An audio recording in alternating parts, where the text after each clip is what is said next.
Okay, this is the shaft for the cross slide on the Smithy Midas 1220 XL. When I first got it, it was just a loose mess.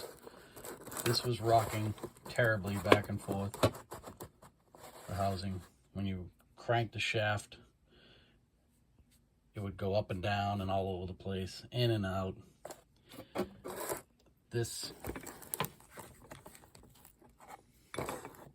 is a steel bushing back there, held in with these two set screws. That was just loose. These set screws were not even tight. They were just sitting there, probably good 2/3 of the way out. That metal steel bushing inside there was just floating around. Sometimes it would spin with the shaft, other times it wouldn't. It really ate up the shaft. I had to give it a good polishing and clean it up. So I got that secure. I re-drilled the holes to make them deeper for the set screws to set in. That's been fine. Now Smithy tells you to shim this side to take up some of the slop in here. The previous owner had a shim, but it was paper thin. It didn't really do much of anything. So when you crank this handle before, this gap would get really big and then really close, really big, and this whole assembly was moving in and out. Got that under control. Finally got a thicker shim. I found these nice hardened steel washers. And seems to be doing the trick. And that just goes in between the dial and the bearing. And that's really helped quite a bit.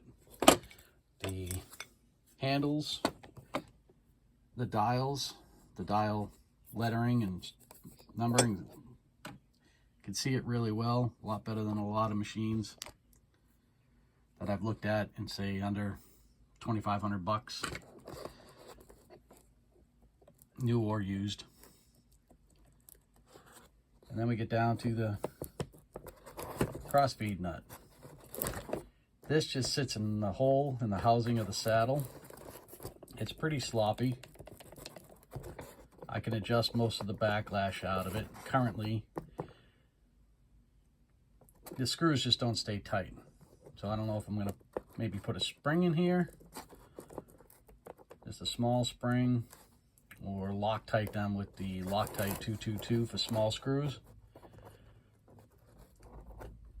Smithy tells you to shim this hole, which I did. I used something similar to this brass shim stock,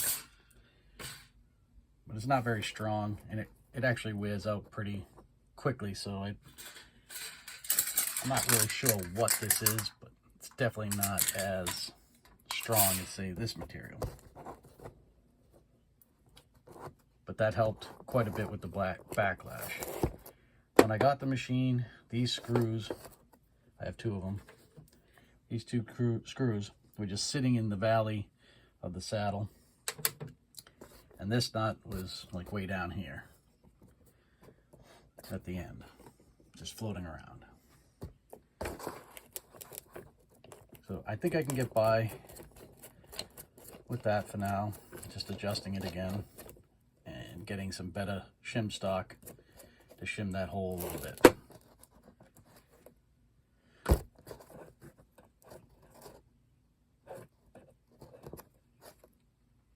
One thing I'm unsure of is this is pretty much a mirror image of that. Has the same steel bushing. This was doing the same thing, and somebody was in there and they beat the crap out of this for some reason. I have no idea why that's so beat up. But they beat the crap out of that. I did the same thing. I drilled the holes deeper and Loctited the set screws in there. And so far, that's been all right, hasn't moved. This thing, on the other hand, Smithy called it spigot. It's part 10 right there. Just kind of free floats in there. I'm not sure what that's for, why it's there. Is it to attach something to the lathe?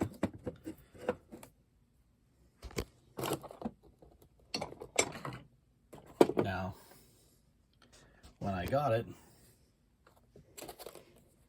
this screw is in there and does not look like it came with the machine. And what I think someone was doing was threading this in the attempt. See, it'll push the shaft back. It'll push the shaft back. I think they did that in an attempt to take up the slack in here. But this goes back and forth, and eventually we'll just push that out. And if you tighten this too much, it just pulls this out like a bearing puller.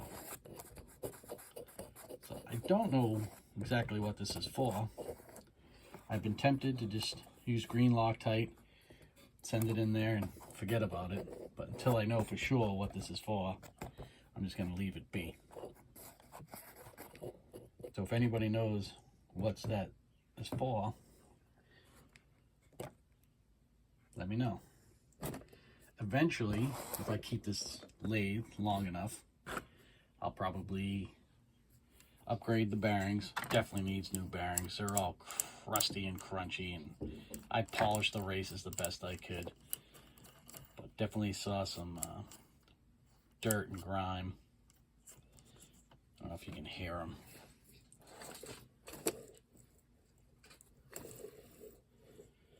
And if you put a little tension on them, they'll be a little bit more noisy. Can't really assemble this stuff with one hand. I'll give it a shot. I don't have a fancy camera or even a fancy workspace. Have to do with what you got, you know. My old workspace became a bedroom.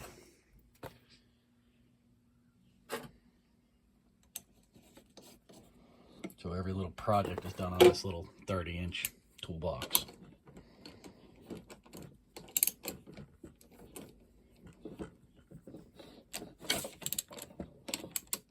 if I can tighten this up.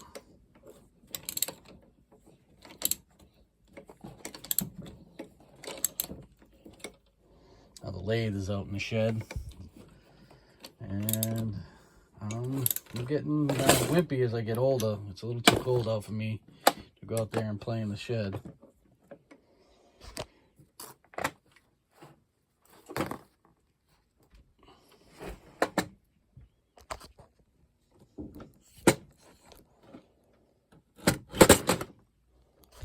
So all the play is gone. There's no more play in this, and the shaft doesn't move back and forth in here and up and down like it used to, so this is all snug. This is pretty much under wraps. I fixed this. Oh, when I first got this sleeve was in backwards, so you couldn't oil it. The oil hole was on the other side of the oil pot.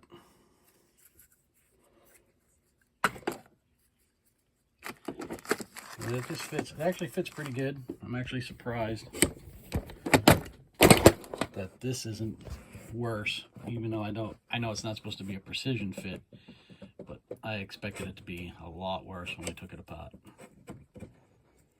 But now, keep it oiled, everything works out pretty good. I'm not too worried about that slop. But I still want to know what this silly little spigot is for. That's what Smithy calls it, pot 10.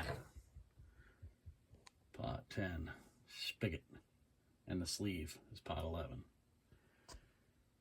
10 and 11. So this is going back together probably today. So if you have any ideas what this spigot's for, or if I should even bother improving the bearings on this end. Other than supporting it, I can't see it helping with the accuracy of the lathe at all. But hopefully that takes up all the slop in this assembly. Now I just have to worry about the backlash on the nut and the cradle where this attaches. When I first got the lathe, basically it was at least a full turn before anything moved, because this would move all back and forth. A lot of slop in there. When I tightened this up, reinstalled this, I got it down to about 20 thousandths backlash. I think I'm going to get it under 10 now, hopefully. Which I think will be more than plenty for what I do. It just personally bothers me feeling all that slop in the machine. Not so much the ability of accuracy for this machine.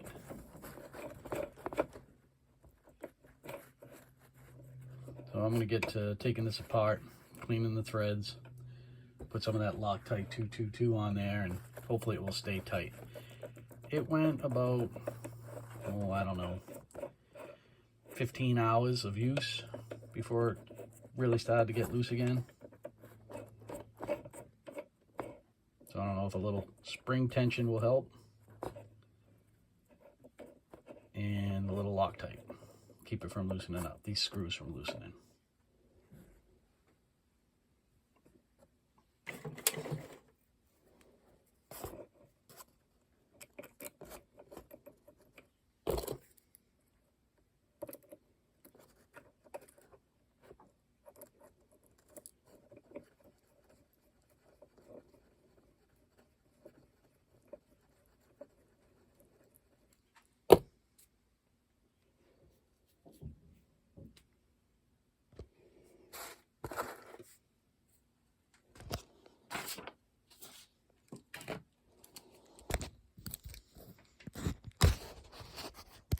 Sorry for all the fumbling.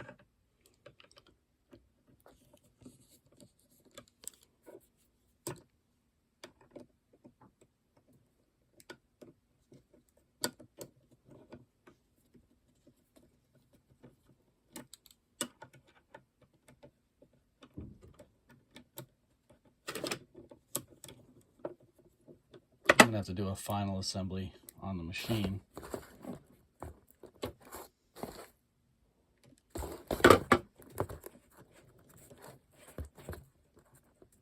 But just a quick adjustment.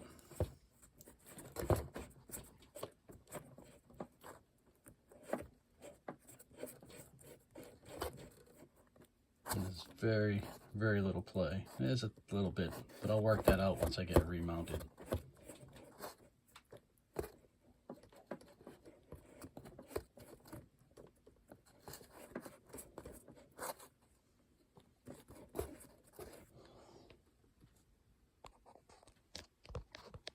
Other than that, the lathe part of this machine's been pretty good to me